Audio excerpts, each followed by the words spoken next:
Бүгүн Бишкек шаардык соту президенттик аппараттын мурунку жетекчиси Фарид Ниязовдун баш коргоо чарасын өзгөртүү жөнүндө жактоочусу Замир Жоошевдун өтүнүчүн жабык эшик аркасында карап канааттандырган жок. Бул туурасында адвокат өзү билдирди. Буга чейинки отурумда Фарид Ниязовдун ден соолугуна байланыштуу дарыгерлердин консилиуму болуп, анын корутундусунда жүрөгүнө байланыштуу 3-чү деңгээлдеги гипертония оорусу бар деп жазылат. Жактоочунун айтымында мындай оору менен ооруган адамдарды жабык жайда кармоого болбойт.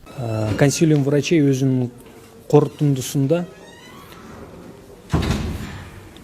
гипертоническая болезнь третьей степени, третьей стадии высокого риска деп корутунду чыгарган.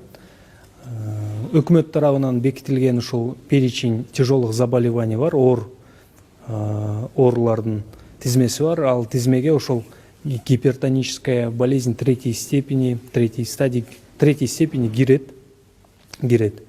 Жана андай оору менен ооруган адамдарды СИЗОдо кармаса болбойт. Мына 1,5 жылдан ашык убакыт өттү. Фарид Ниязов СИЗОдо. Бирок ушул убакыттын аралыгында ал киши эч качан өзүн мына ден соолугум начар болуп атат, ооруп атам деп эч качан жалоба эткен эмес.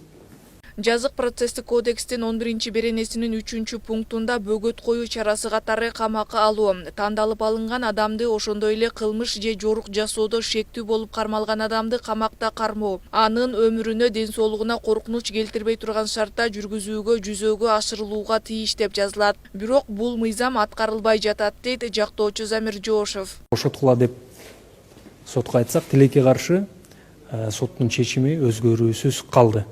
Бул дегени 10 апрелге чейин баш коргоо чарасы ошол СИЗО бойдон кала берет дегенди билдирет. Ошол эле учурда биз көрүп жатабыз, баарыбыз байкап жатабыз. Фарид Ниязовдон жашыраак болгон, ден соолугу бекем болгон адамдар деле жеке ооруканаларда дарыланып алып жатышат. Буга эч кандай каршы оюбуз жок. Мыйзамда мындай түздөн түз тыюу салган нормалар жок.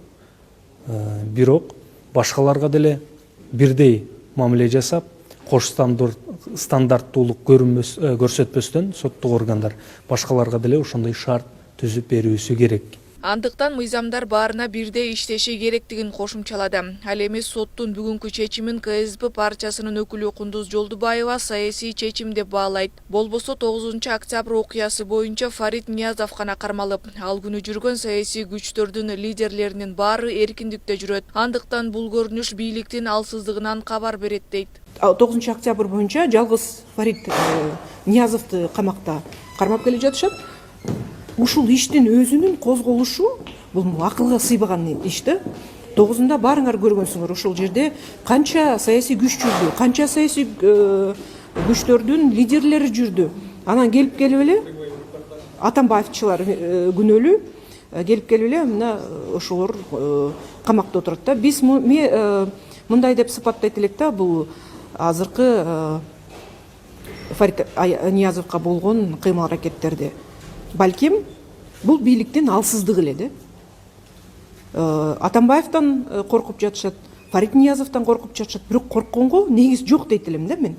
Анткени буга чейин Фарид Ниязов саясатка аралашпарын билдирген. Андыктан бийликтегилерге кайрылып, аларда бир кезде куугунтукка кабылып, аларда эркиндигинен ажырап жабык мекемеде отурганын эске салды. Мындан сырткары саясатта жеке өч алуу болбош керектигин белгилеп, адилеттүүлүккө чакырып, Фарид Ниязовдун кайрылуусун окуп берди. Анда Ниязов күнөөсү жок болсо да абакта отурганын айткан. Соттор, прокурорлор, тергөөчүлөрдү акылга сыйбаган мындай чечимди өзү билип чыгармак эмес. Адвокаттар биздин күнөөсүз экенибизди ишенимдүү далилдеп жатышат.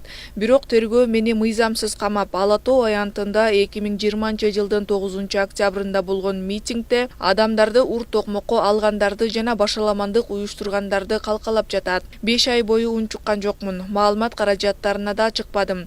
9-октябрда Ала Тоо аянтында болгон тынч митингге катышкандардын арасынан жалгыз мен гана камакта калдым. Ошондой эле саясий куугунтук жакшылык менен бүтпөй турганы 30 жыл ичинде айгине болгонун белгилеген. Эске сала кетсек, октябрь окуясындагы башаламандыкта мурдагы президент Алмазбек Атамбаев жана аны менен кошо камалгандар бошотулган. Алар менен кошо Кой Таш окуясы боюнча айыпталып камалган президенттик аппараттын мурунку башчысы Фарид Ниязов да бошотулган. Камактан чыккандар 9-октябрдагы Бишкектеги митингге катышкан.